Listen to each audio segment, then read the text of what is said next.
Hello everyone, welcome to a very own favourite education channel Dear School. और आज की इस खास वीडियो में हम महात्मा गांधी के बारे में कुछ डार्क ट्रुथ्स देखने वाले हैं जो कि आपको किताबों में नहीं पढ़ाए जाते हैं। तो like the video and subscribe the channel. Number 1, हमारे राष्ट्रपिता कहे जाने वाले महात्मा गांधी ग्रेट हिंदू रूलर से नफरत करते थे। यानी कि जो हमारे महान हिंदू राजा हुआ करते थे उनसे उनकी बहुत नफरत थी, और स्पेशली शिवाजी महाराज से वो बहुत नफरत करते थे।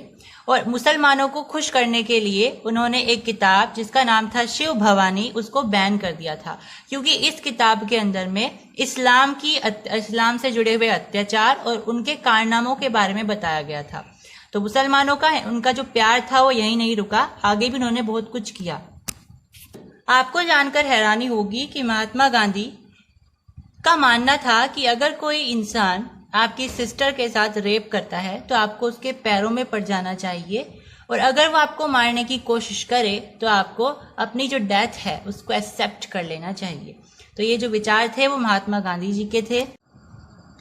नंबर 3, जब उनकी वाइफ, जिनका नाम कस्तूरबा बाई था, आप सब जानते हैं, उनको एक बार निमोनिया हो गया था और डॉक्टर ने प्रिस्क्राइब किया था कि उनको एक पेनिसिलिन की वैक्सीन लेनी है, लेकिन गांधी जी ने उनको मना कर दिया। उनका मानना था कि जो मेडिसिन होती हैं, दवाइयाँ होती हैं, वो एक तरीके का भ्रम होता है, एलियन होते हैं, और भगवान आपको अगर उठाना चाहती है तो आप चाहे दवाई ले लो चाहे कुछ ले लो, वो आपको उठाएंगे, यानी कि आपकी मौत आनी ही है।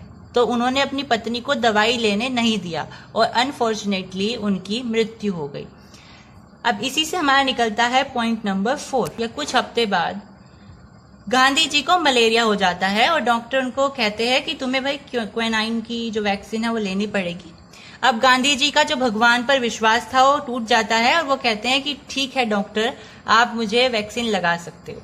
मतलब जब उनकी वाइफ को बीमारी हुई तो उन्होंने कहा कि जो मेडिसिन होती है वो कुछ भी नहीं होती, और भगवान को अगर तुम्हें उठाना है तो वो उठा लेगा। लेकिन जब उनको खुद को बीमारी हुई तो उन्होंने ये सब नहीं माना और डॉक्टर को कह दिया कि तुम मुझे जो है दवाई दे दो। तो हिपोक्रेसी की यहाँ पे कोई सीमा नहीं थी। नंबर 5, गांधी जी ने हमारे आज के नेशनल सॉन्ग यानी वंदे मातरम, जिसके रचयिता बंकिम चंद्र चट्टोपाध्याय जी हैं, उन्होंने उसको बैन कर दिया था। नंबर 6, ये पॉइंट आपको हिला करके रख देगा क्योंकि ये बहुत हैरानी वाला पॉइंट है। इसमें बताया जाता है कि महात्मा गांधी एक बार अपनी ग्रैंड नीज मनु और अपनी ग्रैंड नेफ्यू की वाइफ आभा के साथ में सोए थे, वो भी नेक्ड। अब उनका मानना यह था कि वो अपनी सेक्सुअल अट्रैक्शन को कम करना चाहते थे और इसे चेक करने के लिए ही उन्होंने ऐसा किया था। और बाद में आभा और मनु ने भी ये बोल दिया था कि उन्हें ऐसा लगता था जैसे कि वो अपने नानी या नानी के साथ में सोए हुए हैं। तो हो सकता है इसके पीछे कुछ और रीजंस हो। और आपकी जानकारी के लिए बता दूं कि जो हमने सारे पॉइंट्स निकाले हैं ये क्वायरा से लिए गए हैं। सो अगर आपको इसमें कोई भी मिस्टेक लगती है, so we are not responsible for that. Thank you and subscribe Dear school.